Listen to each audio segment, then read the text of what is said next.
Hi, my name is Sam. Welcome to the next episode of Heal the Divide. It's really cold in here right now. Today we're going to do something a little different. For the past month, I haven't posted anything recent for a while, and it's because for the past month, it's been very stressful. My channel is called Heal the Divide because I wanted to bring people together. I got inspired to do this. I felt it was my calling. And then on October 7th, we didn't start, but a war started in another part of the country. And I was just getting my feet on the ground, just getting ready to post more stuff. And all of a sudden, everybody was fighting again. And I wondered, why was I doing this? Why was I even bothering to have people heal the divide? People so obviously seemed to want to fight each other, and it was frustrating. It's tribalism at its peak right now. And I'm thinking, what am I even doing? And the crazy part is this hatred that we have towards each other, it's manufactured. It's not even freaking real. It is like whoever's holding the puppet strings of the world right now, I don't know who they are, but whoever's the puppet masters are laughing at us. We're being played. Whether it was intentional or not, we are right back to where we needed to be. Separated, divided, and disliking each other. When that is not how it should be. There are bigger things. I mean, okay, Richard, that foreign wars are bad. And the only side I take on that is no people should die. That's the only side. I am pro peace. And that's it. Pro coming together. And I guess all that to say is that fighting each other is not going to change anything. It's just a distraction. That's all it is. Fighting each other isn't going to help.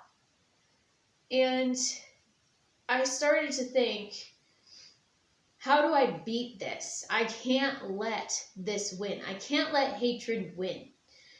So I started to wonder, how could we bring people together? Because I've been wondering it forever. And at first I thought it was stories, and telling people stories. And then I realized I've got to do more, because telling people stories is healing, but it's not tackling the bigger picture here. And the bigger picture here is that there's corruption everywhere on all levels. And I think that if we were to take our anger at each other and channel it in a productive way, we might be able to make actual change. And by a productive way, I mean finding the common enemy in certain situations and then attempting to hold them accountable rather than be mad at each other. Be mad at who's doing big bad things that's affecting all of humanity. And even more than humanity, animals and shit, So I was starting to think about tragedies that happened here. And maybe because of Palestine across the world, one of the first things I thought of was East Palestine, Ohio, right? That happened, and we all cared about it. The big train derailment in East Palestine, Ohio, that happened. And we all cared about it for like 2 weeks. And then it wasn't, the flavor of the freaking week anymore to care about it. And we all started hating, I don't know, Dylan Mulvaney or whatever. So I wanted to know what was going on in East Palestine.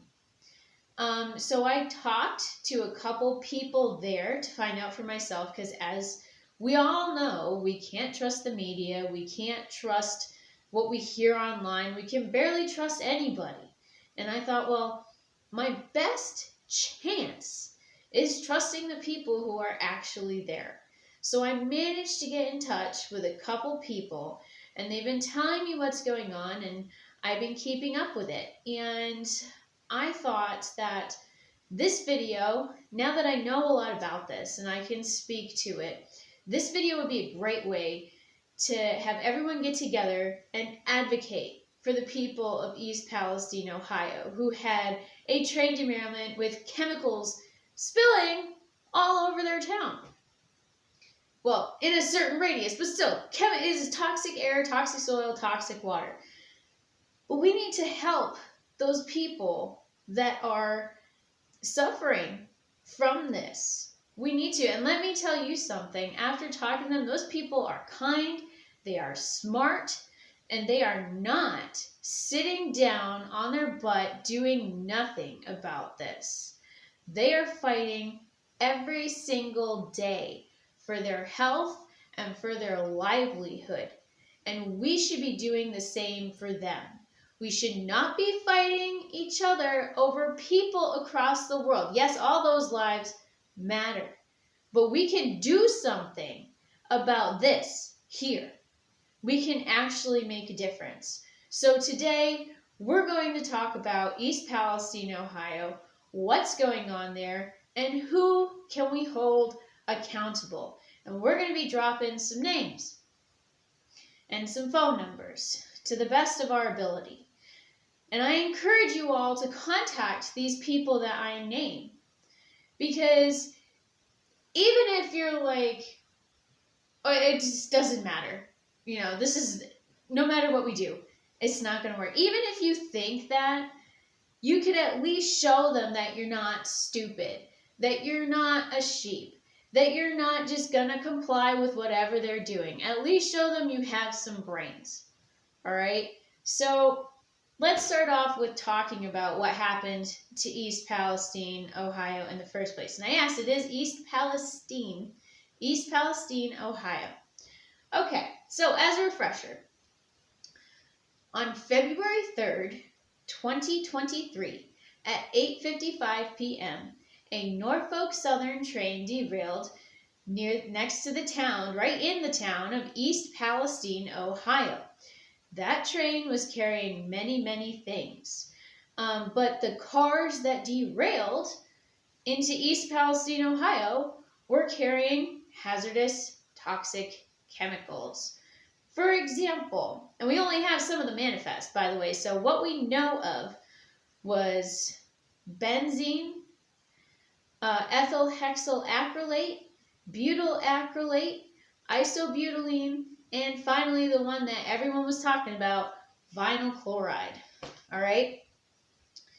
So, on that night, one of the people that I talked to, Chrissy Hilton, great woman, kind, smart, caring, she told me her experience. She was one road away from the train tracks. And she went outside she had heard about it from a neighbor friend, and she went outside to look at what was going on. And what she saw, she said to me, it looked like a plant, like a manufacturing plant on fire. There was tons of fire, plumes of smoke, blowing to Pennsylvania. And so that night, they evacuated. She has 5 people in her household that she takes care of. So she took her family, and some of her family went to one place, and then her and her parents went to a hotel. And they waited till the next morning, and the next day she went to see what was going on. So her parents stayed in the hotel, and she went back to the town to check and see what was going on. And by the way, her reaction to these chemicals, immediate reaction, forgot about that, let's backtrack a second. The immediate reaction to these chemicals, just from a short time acute exposure, was horrible smell. Couldn't even, you can't even fathom how overwhelming it was, along with throat burning, eyes, nose, throat irritation. So she got out of it as fast as they could, and then they evacuated. Not everyone did. Not everyone was alerted in time to be evacuated. So she went back to see what was going on, and she thought everything seemed fine. Outside didn't smell, but then she got into her house, and it was like an overwhelming sense of chemicals in her home. It turns out that she has a creek that runs along her house called Sulphur Run that was highly contaminated with chemicals. Now, which exact ones, I do not know, but it was contaminated with chemicals, and her basement would get flooded from Sulphur Run, and that water was coming up into her basement. Okay, simple layman's explanation there. But that's basically what was happening. All right, so she had this horrible chemical smell in her house, and she went back to the hotel, and they waited on the decision of the town for vinyl chloride. And as you all know, or as some of you may know, they had made the decision to do a controlled burn of the vinyl chloride. Now, vinyl chloride is a toxic chemical. However, when you burn vinyl chloride, it creates dioxins in the air, okay? And dioxins are a known endocrine disruptor, and there's no safe level of exposure. And the other part of the problem is they don't just go away. They're a permanent environmental pollutant. And when they burn that vinyl chloride, those dioxins are now within the environment permanently. And according to the EPA itself, I got a bunch of notes here. So let's see, what did the EPA itself say about vinyl chloride? It said, okay, according to the EPA's website, because they're going to be someone we talk about in this video. So according to the EPA's website, in the last 2 decades, quote, there has been a growing awareness of the possible adverse effects in humans and wildlife from exposure, including developmental malformation, interference with reproduction, increased cancer risk, and disturbances in the immune system and nervous system function. Right from the EPA's mouth. Now, the people in East Palestine, Ohio, have to go back to this town where dioxins are in the air, and they have nowhere to go. There's nowhere for them to go. They have to be exposed to this every day. People have been tested, including Chrissy Hilton. She's been tested and found to have vinyl chloride in her system. This is wrong. This is horrible. What's been done to these people. And the reason that it's been done to these people is because no one is taking accountability for this train derailment, which is absolutely ridiculous. We, the people, need to find out who's responsible for this bullshit, and then we have to hold people accountable. So, let's look into this. Let's figure out who's accountable for this train derailment. Now, the way I see it, there are a few groups of people that we can hold accountable here. The first and most obvious and the big bad guy that everyone's going after right now is Norfolk Southern. And yes, they should be held accountable. They are first on my list. Now, let's be clear. Norfolk Southern is a private company. They are not beholden to the people in any way. They are beholden to their profits. Numbers are everything. Any regulations or repairs that they can let slide, they're going to do it because numbers are everything. Profit is everything. They are only representing themselves and their profits. So, why do they get away with this? Why do people just let them get away with this? It's not right that their motive is only profit and nothing else, not thinking about anything else or the damage they may cause in their pursuit of profits. Why do they get away with this? Well, it turns out Norfolk Southern, and I should preface this by saying most of the information I got here is from a website called opensecrets.org. It is available to everyone. If you want to know what your senator is funded by, who they take money from, what lobbyists they have, where their loyalties lie, opensecrets.org is the place to go. It is a deep dive into crazy corruption, okay? I encourage everyone to go there and look up your local senators and representatives and, administrations and all kinds of stuff. Okay, so Norfolk Southern lobbies congressmen and women alone to the tune of $1.8 million. It was $1.8 million in 2022 that went directly into the hands of congressmen and women along with PACs. And there were 285 different contributions that they'd made to this group, these groups of people. And it took a very long time to go through them all.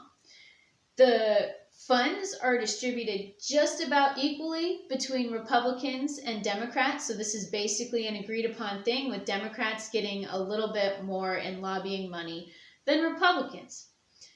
Turns out that some Ohio representatives are being paid directly by Norfolk Southern.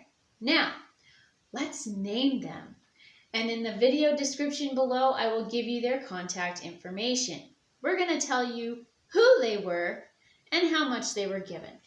So let's see, where is that in my little thing of notes here? All right, okay. Troy Balderson and Mike Carey received $10,000 each. Shontel Brown received $7,500. David Joyce received $6,000. Joyce Beatty received $5,000, and Bob Latta received $1,000. Now, as a point of interest, some other notable recipients are Raphael Warnock, John Fetterman, Steve Scalise, Hakeem Jeffries, Jim Clyburn, Chuck Schumer, Rand Paul, and Tim Scott, who is currently running to be president of the United States. And this is all to the tune of thousands of dollars, okay? So to be fair, I do not know exactly what this money went to, all right? I don't know what they did with the money. I can't say that, they for sure used that money and then they made it so that certain bills were or were not passed in the favor of Norfolk Southern. I can't say that because I don't have that information. What I can say is that when someone gives you $10,000, it's usually not out of the goodness of their heart. They usually want something in return. And what this shows me is that these representatives are beholden to Norfolk Southern in a way that they are not beholden to their constituents. So they need to be held accountable, as well as Norfolk Southern, and I will include information to contact Norfolk Southern in the description below. Now, Norfolk Southern also lobbies the Federal Railroad Administration. This is a federal administration, and they're the next bad guys on my list that need to be held accountable. The Federal Railroad Administration, otherwise known as the FRA, is a governmental agency that is supposed to oversee these rail companies. They are in charge of oversight, in charge of making suggestions, in charge of, enhancing safety measures.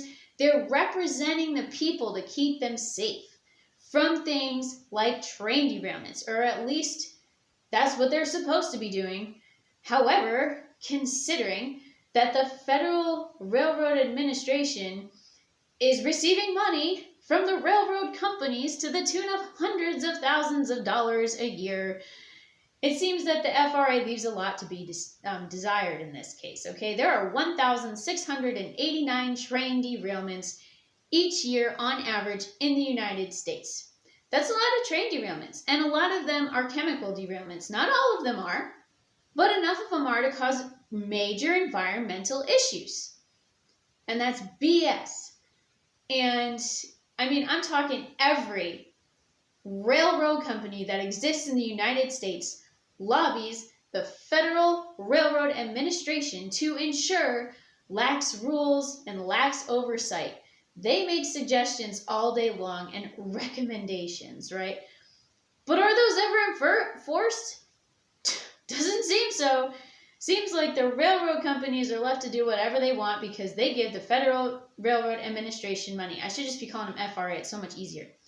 Anyways, I got a contact information for that guy too. His full contact information will be listed in the video description below as well as at the end of this video. So, Carl Alexi is the Chief Safety Officer for the Federal Railroad Administration. He was also a staff director in the hazmat position for the FRA. I cannot think of the word right now because it's late.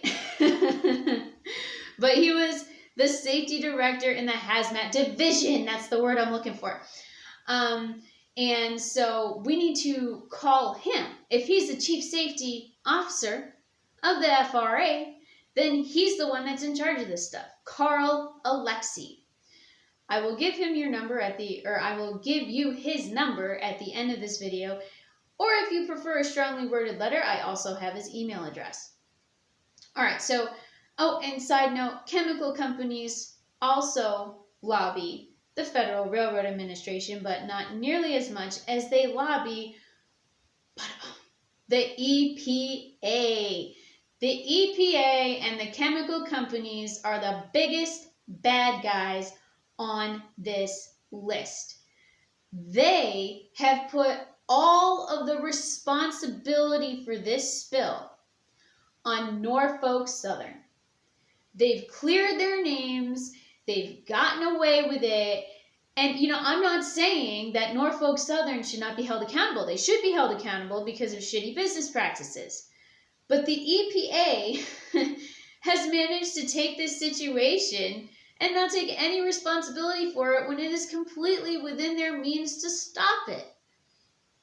The EPA, the Environmental Protection Agency, for those who don't know what the EPA is, the EPA lied to the people of East Palestine. They are gaslighting the people of East Palestine. They are being told, everything's okay. Don't worry. It's okay. Not only that, they fudged test results for the air quality. People were getting high readings in their goddamn homes for their air. And then when they got the official results back, it came back as a really safe less than 0.1 parts per million reading.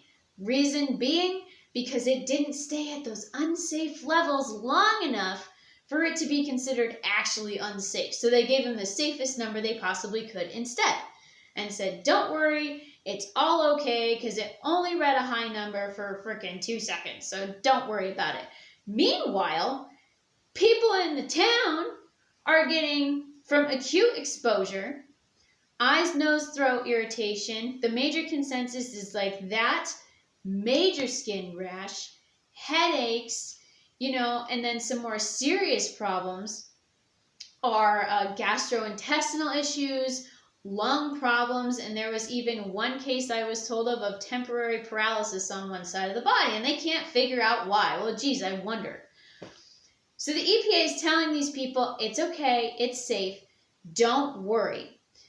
One of them, I have a great quote. This shows people how stupid they think we are, which gives us all the more reason to question our authorities here. Let me find this here. Okay, so here we go. Chrissy Hilton had a toxicologist come to her house because her air was considered solidly unsafe. The air quality was considered unsafe. They contacted a toxicologist, and the toxicologist came to her house. The toxicologist came in and smelled her house. It smells of chemicals. And she said, yes, You do smell chemicals, but they're at safe levels. When you peel an onion, it may make your eyes water and sting, but it's not doing you any harm. And you'd have to eat a whole truckload of onions for it to cause any damage, and your body can't even fit a whole truckload of onions. So you see, everything's okay. Like, she's overreacting to the chemical smell in her house. And Chrissy got the EPA results back, and guess what? They showed her house was at safe levels, even though her house continuously smells of chemicals. And they had a toxicologist come over. They mocked her. That is an insult to the people's intelligence. It's insulting that people would compare someone's poisoned home and water and soil, that they would compare it to a truckload of fucking onions. That is unreasonable, and it is insulting to our intelligence, and people should be pissed off about it. I'm sorry for the language, but I'm mad about it. All right? So, why is the EPA doing this? Why is the EPA being such a butthead about this? I watched my language there. But why are they being such buttheads? Well, turns out that the chemical companies are the biggest lobbyers of the EPA. Wouldn't you know it? So if they were to admit that those chemical manufacturing companies, those chemicals that spilled into East Palestine, if they were to admit that those chemicals were doing damage to people, health damage, then those chemical manufacturing companies would have crazy backlash. And that can't happen because they're paid by the chemical manufacturing companies. They're not the only ones that pay the EPA. Don't get me wrong. The EPA is also majorly paid by, big ag, oil, pharma, you name it. But chemical manufacturing companies are way up there in the top frickin' 10. Let's see if I got the names of the chemical. I do. Okay. So we have American Pacific, American Chemistry Council. These are all the chemical companies, chemical manufacturing companies that lobby the EPA. And this isn't even all of them. This is just a slight amount.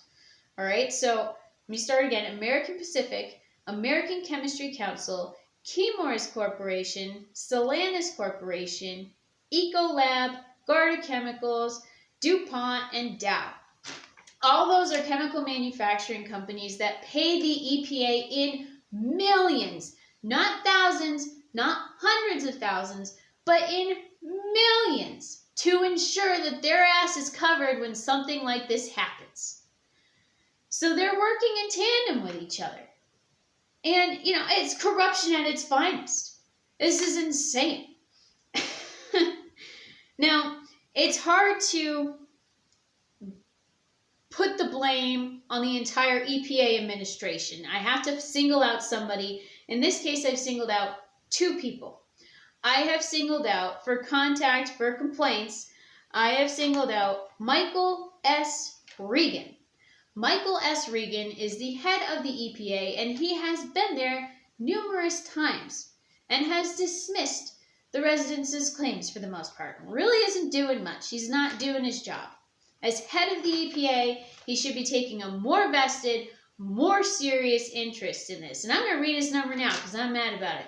Michael S. Regan, his phone number is 202-564-4700. I'll put that in the video description below, but I'm also going to give his email in the description below too. But his email is regan.michael@epa.gov. I get in touch with that asshole. Also, Ann Vogel is the Ohio EPA director. She's on the state level. So, we need to contact her too. Turns out that Ann Vogel lobbied before she was made Ohio EPA director. She lobbied for a company called American Electric Power. She lobbied for House Bill 6 to be passed, which gave a bunch of coal subsidies to companies. In 2022, American Electric Power lobbied $6.27 million to the EPA.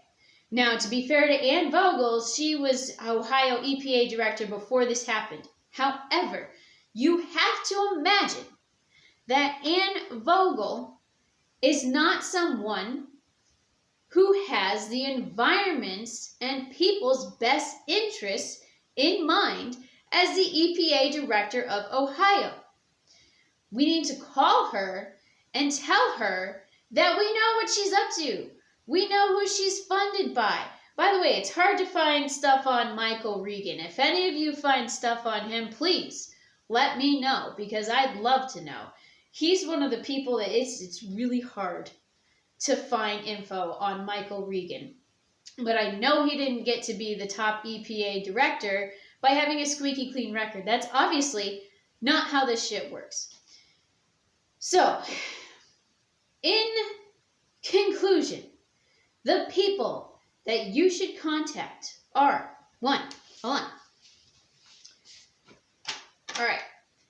Norfolk Southern Ethics and Compliance Hotline. That is 800-732-9279. Okay? That is the first number you should call, and the only number I found where you can lodge a complaint with Norfolk Southern. Okay, they have a chemical toxic spill hotline, but that's more for, hey, toxins just spilled into my soil. What do I do? You know? So the ethics and compliance hotline is who I believe you need to call. Okay? Now, on to the Federal Railroad Administration, the FRA. The guy who I was talking about before, his name is Carl Alexy. K-A-R-L-A-L-E-X-Y. Carl Alexy. Chief Security Officer for the FRA, and previously worked in the FRA Hazmat Division, okay, as a staff director. His phone number is 202-493-6282.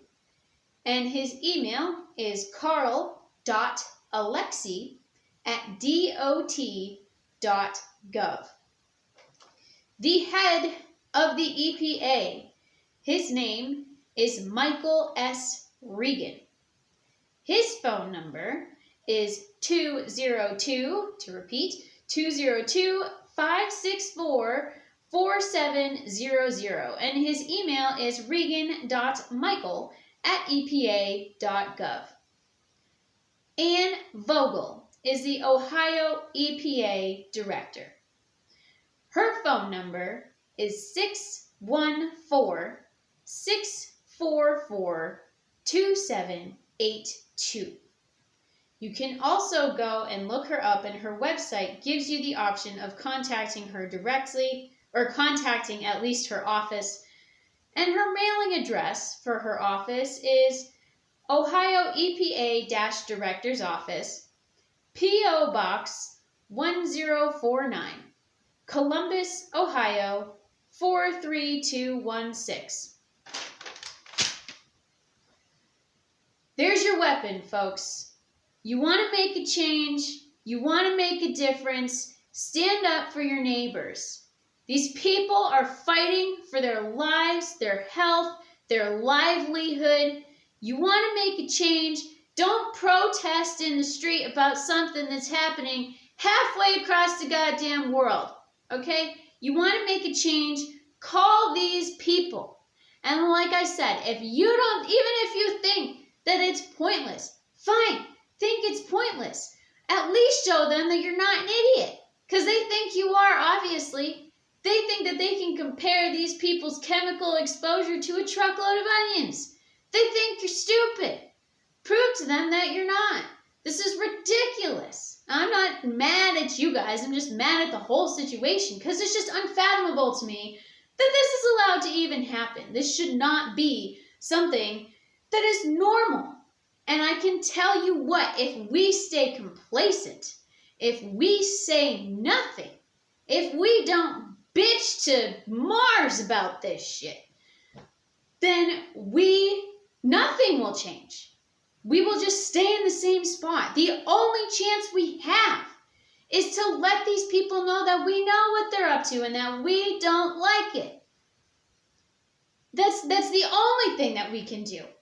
Everything is run by, big corporations, big ag, big pharma, BlackRock, State Street, Vanguard, etc., etc. The only weapon we have is our voice. That's what we got. So we need to use it. So I'm telling you right now, I have handed you names and phone numbers of people who need to be contacted and held accountable. And when we start holding these people accountable, things might just change. And if we say nothing, nothing will change. I can guarantee you that. I'm sorry I'm yelling. I'm just very passionate right now. So, okay. All that to say, I love you guys. Let's come together. Let's heal the divide. It sounds like such a pleasant thing to do. I'm really excited about it. Listen, united we stand, divided we fall. Let's help our neighbor. Let's advocate for the people of East Palestine. Let's try and help make their lives better. Thank you so much for tuning in, and I look forward to the next episode. Have a good evening.